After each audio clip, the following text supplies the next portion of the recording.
nós já compreendemos quais são os fundamentos que estão relacionados ao fenômeno da difração de elétrons, nós podemos falar acerca dos objetivos desse experimento. Aqui nós iremos determinar experimentalmente as distâncias interplanares D1 e D2 do grafite policristalino utilizando a difração de elétrons. Para essa finalidade, nós vamos utilizar o difrator de elétrons da FAIL ilustrado em tela. Ele é constituído de um canhão de elétrons equipado com um bulbo contendo uma substância fosforescente, no caso o fósforo, onde vai acontecer o espalhamento de elétrons, tá? Uma fonte de alta tensão, tá? Uma vez que a gente vai estar trabalhando com alta tensão, para a gente evitar algum tipo de acidente, nós vamos estar utilizando um resistor de 10 megaohms para limitar a corrente, tá bem? Nós vamos estar utilizando uma fonte de baixa tensão multicanais, uma vez que o próprio filamento do canhão de elétrons, o sistema de focalização exigem diferentes tensões, então nós vamos precisar de diferentes canais, tá bom? Além disso, a gente vai utilizar cabos de conexão, multímetros e um paquímetro. Um diagrama esquemático do conjunto tubular do feixe de elétrons é ilustrado em tela. Nele, os elétrons são ejetados por emissão termiônica a partir de um filamento incandescente, aqui representado pela letra H. Eles são acelerados através de um forte campo elétrico gerado pelo sistema de eletrodos K, G1, G2, G3 e G4. O eletrodo G1 é um eletrodo cilíndrico, também chamado de cilindro de Weillet, que concentra os elétrons em um feixe estreito, que é sujeito a uma aceleração preliminar através da grade G2. Os elétrons são, então, fortemente acelerados através de um elevadíssimo potencial positivo no anodo G3. O feixe resultante é direcionado para uma malha de cobre coberta com uma fina camada de grafite policristalino e, posteriormente, para o corpo principal do bulbo difrator de elétrons. Para a gente evitar colisões entre os elétrons e as moléculas de ar, o bulbo é evacuado previamente. De modo bem simplificado, pessoal, imagine o difrator de elétrons como um canhão que dispara elétrons em direção ao alvo. Os eletrodos G1, G2 e G4 são como as partes desse canhão que controlam o tiro. O cilindro de Weillet, ou seja, o eletrodo G1, controla o fluxo de elétrons. Pense em G1 como uma válvula de água, um dimmer de luz, logo na saída da fonte de elétrons, no caso, o cátodo aquecido. Ao ajustar a voltagem no G1, que é negativa em relação ao cátodo, ele cria um campo elétrico que repele os elétrons, controlando quantos elétrons são liberados e a intensidade do feixe. Isso permite que você ajuste o brilho da imagem e a nitidez inicial do feixe. Os eletrodos G2 e G4, por sua vez, atuam como aceleradores e focadores. Eles trabalham em conjunto como um túnel de vento ou um acelerador de partículas em miniatura com lentes embutidas. Eles são eletrodos que possuem voltagens positivas muito mais altas do que G1. A principal função deles é acelerar os elétrons a altas velocidades em direção ao alvo. Além de acelerar, eles também atuam como lentes eletrostáticas, ajudando a focar o feixe de elétrons, garantindo que ele seja um raio fino e preciso quando atinge o alvo de grafite. Bom, pessoal, então como é que a gente vai proceder para realizar o experimento? Então, a primeira coisa, primeiro nós vamos ligar as fontes, né? Aqui a fonte multicanal, depois a fonte de alta tensão, elas estão ligadinhas. Tá? Claro que eu me certifiquei de que os potenciômetros estão zerados antes da gente poder ligar. Tá bem? Vamos ligar os voltímetros, tá? E vamos checar as conexões. Então aí na tela vocês estão vendo esse circuitinho aqui, né?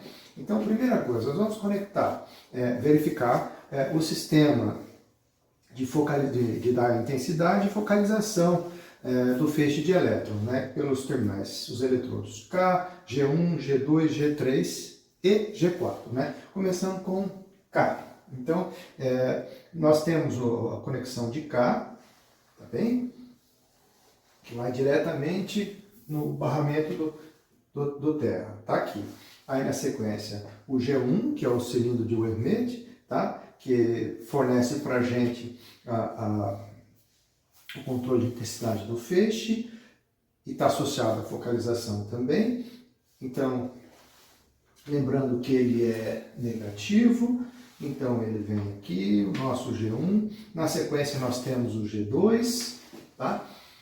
O G2 e o G4, que estão associados ao sistema de colimação do feixe, tá? Que vai fazer com que o feixe fique alinhadinho no alvo de grafite. Então, o nosso G2 ele vai na fonte de tensão fixa retificada de 300 volts e na sequência o nosso G4, que é o que está o controle da grade, que vai para a fonte de 0 a 300 volts alternada. Então tá ok. Aí nós temos na sequência os conectores do heater, que controlam o aquecimento do filamento que vai produzir emissão termônica, então tá tudo bem, né? Então na sequência, o que nós vamos fazer? Nós vamos ter que calibrar o sistema. Como que isso é feito? Então, no manual da FIRE, ele, utilizando as equações que nós apresentamos no início dessa videoaula, aquela em que a gente consegue teoricamente calcular as distâncias interplanares em função do raio das figuras de interferência que a gente vai obter. Então, o que o autor fez? Ele calculou teoricamente, ele fez uma previsão teórica do valor do raio das franjas de interferência que seriam possíveis de se observar para esse experimento numa faixa de tensão que vai de 4 a 10 kV. Inclusive, lá no finalzinho do manual, ele apresenta uma tabela que eu vou colocar aqui na tela, tá?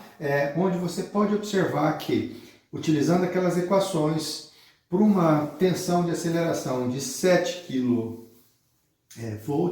nós temos que um raio previsto para a franja de interferência do anel maior, tá? Que está relacionado a D2, é mais ou menos 15,4 milímetros, ou seja, um diâmetro de mais ou menos 31 milímetros.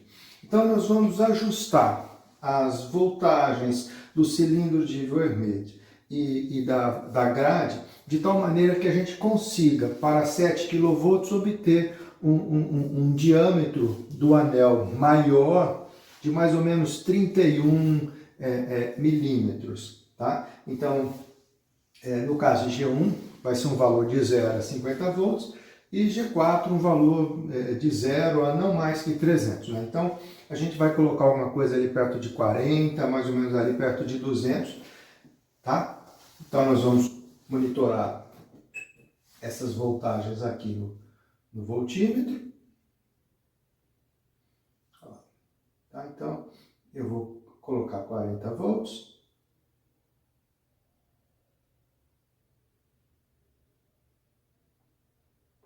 E na voltagem da grade, eu vou aplicar alguma coisa perto de 200. 200 volts. Aí, nesse momento, nós vamos aplicar alta tensão, 7 kV.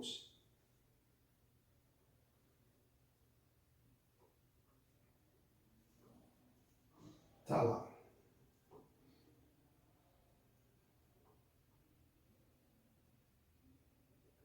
Sete kV. Então, são os anéis de interferência, né? Então, nós utilizamos o paquímetro.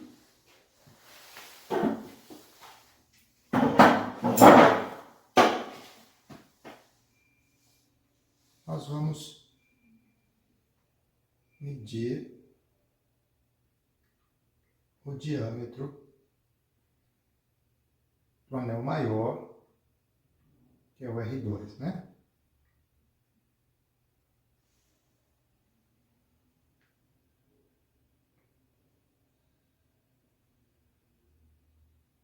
Tá dando 35. Então a gente pode aumentar um pouquinho o valor da voltagem da grade. Podemos aumentar um pouquinho o valor do anel de vermelho. Aí quando a gente faz isso, a gente altera um pouquinho sem querer o valor da voltagem e aí medimos de novo.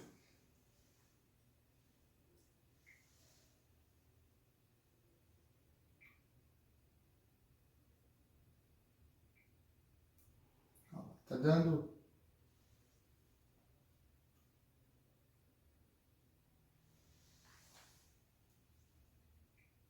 33 milímetros, né?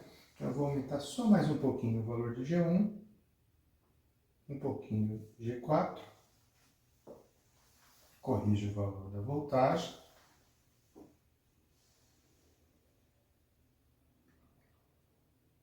e medimos o diâmetro. Aí, ó. Vendo? 32, tá? 32 milímetros. Então é um bom valor, tá? Aí agora, nós vamos, agora que o sistema está calibrado, nós vamos diminuir a tensão para 4 kV.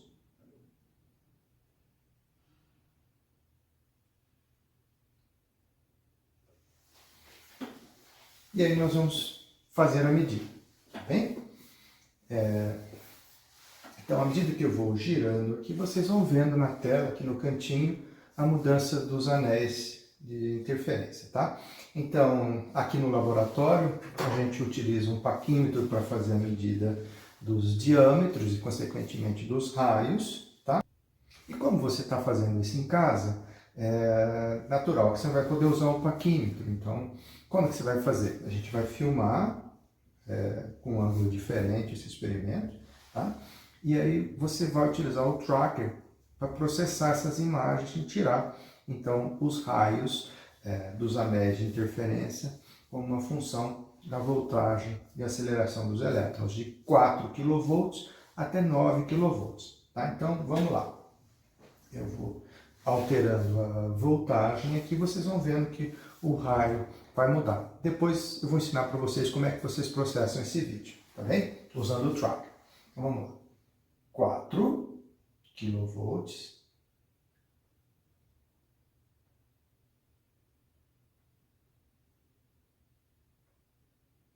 5,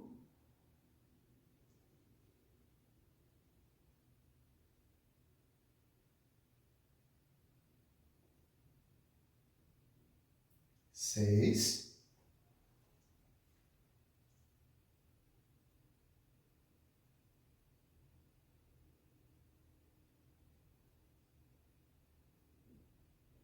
7,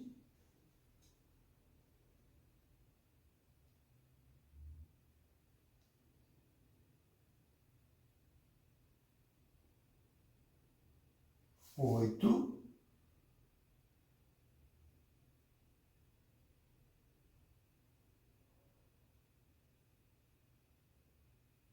9. Beleza? Aí agora eu vou ensinar para vocês como é que a gente utiliza o tracker para obter esses raios do anel maior, que está relacionado a R2, e do anel menor, que está relacionado a R1. Né? E vou ensinar para vocês como é que a gente calcula o valor das distâncias interplanares D2 e D1.